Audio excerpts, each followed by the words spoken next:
মমতা বন্দ্যোপাধ্যায় রোহিঙ্গা খুঁজে পান না, মমতা বন্দ্যোপাধ্যায় বাংলাদেশি খুঁজে পান না। তিনি বলছেন যে কোথা থেকে আসছে, বাংলায় কথা বললে কি বাংলাদেশি, কোথা থেকে আসছে রোহিঙ্গা, কোথা থেকে আসছে বাংলাদেশি। বাংলাদেশি বলে যার তার ভোটার তালিকা থেকে নাম কেটে দেওয়া যাবে? আরে যার তার তো নয়, কথা হচ্ছে বাংলাদেশি নিয়ে। যারা বাংলাতে কথা বলে সেই বাংলাদেশি নিয়ে কথা হচ্ছে মাননীয়া। এবং তাদেরকে বাঁচানোর জন্য আপনি বলছেন ভোটার তালিকা চাইলেই ভোটার তালিকা থেকে নাম কেটে দেবে। নাম কাটতে হবে, ভোটার তালিকা থেকে নাম কাটতে হবে। এই মুহূর্তে যে খবর দেখাচ্ছি তা হচ্ছে সেই খবর এসছে মুর্শিদাবাদ থেকে। প্রতিদিন দেখাতে ভালো লাগে না, কিন্তু দেখাতে হবে।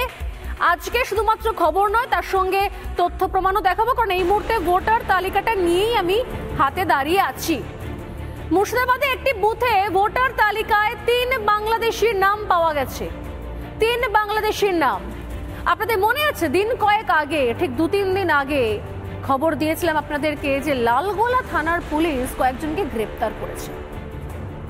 এখন তো জম আসছে, বাংলাদেশিদের জম, SIR, তাই পুলিশও সক্রিয় হয়েছে আগে থেকেই। তো পুলিশের কাছে যখন জিজ্ঞাসাবাদ করা হয়, পুলিশ তাদের দেখতে পাওয়া যায়, তাদের কাছে আধার কার্ডও পাওয়া যায়, সবকিছুই পাওয়া যায়, আবার তাদের কাছে বাংলাদেশি ডকুমেন্টসও পাওয়া যায়। এবং সেই সময় যখন খবর চাউর হয়ে যায়, যখন আর ধামাচাপা দেওয়ার জায়গা থাকে না, তখন বাধ্য হয়ে পুলিশ আসল তথ্য বলতে শুরু করে।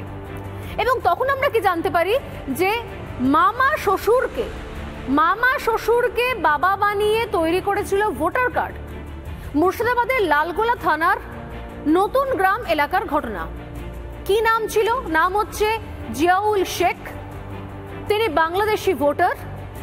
নাম ছিল ফরিদ শেখ, বাংলাদেশি ভোটার। এবং নাম পিন্টু শেখ, বাংলাদেশি ভোটার। এছাড়া আরো কয়েকজন ছিল, কিন্তু এই 3 জনের কাছ থেকে ভারতের ডকুমেন্টও পাওয়া গিয়েছিল। কিন্তু যেহেতু তখন খবর চাউর হয়ে যায়, সেই সময়তে আর এদেরকে ধামাচাপা দেওয়া যায় না। আজ জানতে পারা যাচ্ছে এরা হচ্ছে প্রত্যেকেই বাংলাদেশি। আগে হ্যাঁ, এই যাদেরকে ধরা হয়েছিল সেই সময়তে এরা প্রত্যেকে বাংলাদেশি এবং এদের নাম ভোটার লিস্টে আছে। এই মুহূর্তে আমার কাছে যে ভোটার লিস্ট রয়েছে, সেই ভোটার লিস্টে আমি নামগুলো দেখাবো। এই ভোটার লিস্টে দেখুন, আমার কাছে রয়েছে এই নির্দিষ্ট জায়গার ভোটার লিস্ট। দেখুন ভোটার লিস্টের নাম, মুর্শিদাবাদ থেকে যাদেরকে ধরা হয়েছে বাংলাদেশি সন্দেহে, তাদের নাম রয়েছে ভোটার লিস্টে। আমার কাছেও ভোটার লিস্টের তালিকা রয়েছে আজকে। আর পাশে আমি দেখাচ্ছি, আপনাদের দেখতে পাচ্ছেন এই পাশে লম্বা করে একটা একটা করে দেখাচ্ছি আমি সেখানকার ভোটার তালিকা। তারা ভোটার তালিকায় নাম তুলে বসেছিল। এই নামগুলো, এই জিয়াউল শেখ, এই প্রত্যেকের নাম জিয়াউল শেখ, ফরিদ শেখ, পিন্টু শেখ। আমার প্রশ্ন মাননীয়া, জিয়াউল শেখ, ফরিদ শেখ, পিন্টু শেখ এরা বাংলাদেশি, এদেরকে বর্ডার থেকে ধরেছে, আপনার পুলিশ ধরেছে, তাদের নাম ভোটার লিস্টে এলো থেকে? লালগোলা ভোটার লিস্টে এলো থেকে? মুর্শিদাবাদের ভোটার লিস্টে তাদের নাম এলো থেকে? কোথা থেকে আসছে এগুলো? এদের নাম বাদ দেওয়া যাবে না? এদেরকে পুষে রাখতে চাইছেন আপনি?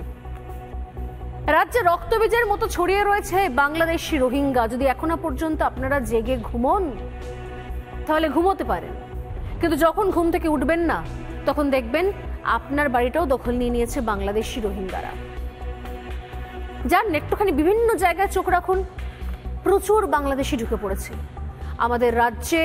প্রচুর বেআইনি অনুপ্রবেশ হয়েছে, বাংলাদেশি ঢুকেছে। শুধু তাই নয়, এখানে ঢুকে পড়েছে লাস্ট কয়েক বছরে, 5 বছর 7 বছরে তারা ঢুকেছে, তারা এখানে সংসার পেতেছে। বাংলাদেশে পরিবার রয়েছে, এখানে এসে আবার বিয়ে করেছে, সংসার পেতেছে, চাকরি করছে, সব ডকুমেন্টস করে নিয়েছে। এবং কেউ কেউ কি করেছে, এখান থেকে ভাড়াটে, আমি আগের দিন বলছিলাম আপনাদেরকে, ভাড়ায় মা বাবা নিয়ে নিয়েছে। অমুক অমুক নাম, দুটো হিন্দু নাম, একজন স্বামী স্ত্রী, তাদেরকে বলেছে যে অমুক অত টাকা দিচ্ছি, একটু আপনার আমার বাবা মা হয়ে যাও। তারা আমার অমুক ছেলে বলে সাইন করে দিয়েছে, হয়ে গেল। এই সমস্ত কিছু নেটওয়ার্ক চলছে। এবং নেটওয়ার্ক চালাচ্ছে কারা? আপনি বলুন, আপনার এলাকার যারা তৃণমূল কংগ্রেসের নেতারা রয়েছে তারা জানে না? তারা এই সমস্ত নেটওয়ার্কে নিশ্চয়ই মদত দিচ্ছে, না হলে হচ্ছে কি করে?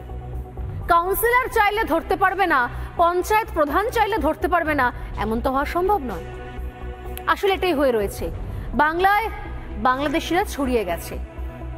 আর এসআইআর হলে এই গা জ্বালা হচ্ছে তাই মমতা বন্দ্যোপাধ্যায়ের, কারণ মমতা বন্দ্যোপাধ্যায় জানেন যে এসআইআর হলে এই যে সমস্ত ভুয়ো ভোটার তালিকায় নাম তুলে বসে আছে যারা, এই জিয়াউল শেখ, ফরিদ শেখ, পিন্টু শেখের মতো লোকজনেরা যারা আসলে বাংলাদেশি, তারা আমাদের এখানে ভোটার তালিকায় নাম তুলে বসে আছে এবং এরাই ভোটার লাইনে দাঁড়াবে, ভোট দেবে। হয়তো এরাই মৃত ভোটারের নাম, মৃত ভোটারের জায়গাতে এদেরকে দিয়েই হয়তো শাসক দল ছাপ্পা ভোটও দেওয়া হবে, অথচ এদের নামগুলো কাটা যাক সেটা চাইছেন না মমতা বন্দ্যোপাধ্যায়। এসআইআর হলে কারো নাম নাকি বাদ দিতে দেবেন না বলে হুঁশিয়ারি দিয়েছিলেন মমতা বন্দ্যোপাধ্যায়, মনে পড়ছে? যদি মনে না পড়ে আরো একবার শুনুন, আরো একবার শুনুন, প্রতিদিন শুনুন, দরকার হলে ডাউনলোড করে প্রতিদিন সকালে ঘুম থেকে উঠে মন্ত্র শোনার মতো করে এই কথাগুলো শুনুন আর বুঝুন আর জিজ্ঞাসা করুন যে কি এমন ভোটার লিস্টে মণিমুক্ত রত্ন রয়েছে লুকিয়ে, কত আহমেদ, কত শেখ, কত মাসুদ লুকিয়ে রয়েছে, যাদের জন্য মমতা বন্দ্যোপাধ্যায় বলেছেন যে একটা নামও কাটতে দেব না। শুনুন। আর আমি সমস্ত জনগণকে অনুরোধ করব, দেখতে পাচ্ছেন ইলেকশন কমিশন কি করছে, সবাই মনে রাখবেন আপনার ভোটার লিস্টের নাম আছে বলে ছেড়ে দেবেন না, লাস্ট দিন পর্যন্ত দেখবেন এই ভোটার লিস্টে যেন আপনার নাম থাকে, নাহলে আপনার অস্তিত্ব কেড়ে নিয়ে ডিটেনশন ক্যাম্পে রেখে দেওয়ার চেষ্টা করবে। हम इलेक्शन कमीशन को चेयर को रेस्पेक्ट करते हैं, लेकिन जैसे बिहार में 40 लाखों का ज्यादा आदमी को नाम निकाल दिया और बंगाल में भी करने वाला है, अगर करेगा तो घेराव कर्मसूची करेंगे, पूरा घेराव होगा, पूरा आंदोलन होगा। हम नाम काटने नहीं देंगे, हम नाम डालने नहीं देंगे। कि आगामी दिन लड़ाई करবেন ইলেকশনের নমিনেশন পর্যন্ত। মনে রাখবেন ভোটার লিস্টে নাম কাটে, গুজরাটে বসে বসে এখানকার নাম কাটছে, একটা বাংলার লোকের সাথে 4টে বিদেশের ভিন রাজ্যের লোকের নাম দিয়ে দিচ্ছে, বিদেশ নয় সরি, ভিন রাজ্যের নাম দিয়ে দিচ্ছে, যারা দীর্ঘদিন এই রাজ্যের ভোটার। একটা লোক 4 দিন গিয়ে এলো, 4 দিন গেল, তখন হয়তো সেটা কোথাও ঘুরতে গেছে, তাই বলে আপনি তার নামটা বাদ দিয়ে দেবেন? আপনাকে দেখতে হবে তার অরিজিনাল অস্তিত্ব আছে কি না। আপনারা তো দেখছেন চারিদিকে যারা বাংলা ভাষায় কথা বলছে অত্যাচার হচ্ছে। বাংলায় নাম বাদ দিয়ে দেখুন, ছৌ নাচ, ছৌ নৃত্য আছে এখানে, ছৌ নাচ দেখবেন, বাজিয়ে দেবো দামামা। যাবে নাকি সর্বধর্ম সমন্বয়ের লোকেরা একটু বাড়ি বাড়ি সার্ভে করতে আপনাদের সাথে? মা বোনেরা বাইরেও কাজ করে, ঘরেও কাজ করে, আবার হাতা খুন্তি দিয়ে রান্নাও করে। কি বন্ধু, হবে নাকি একটা খেলা?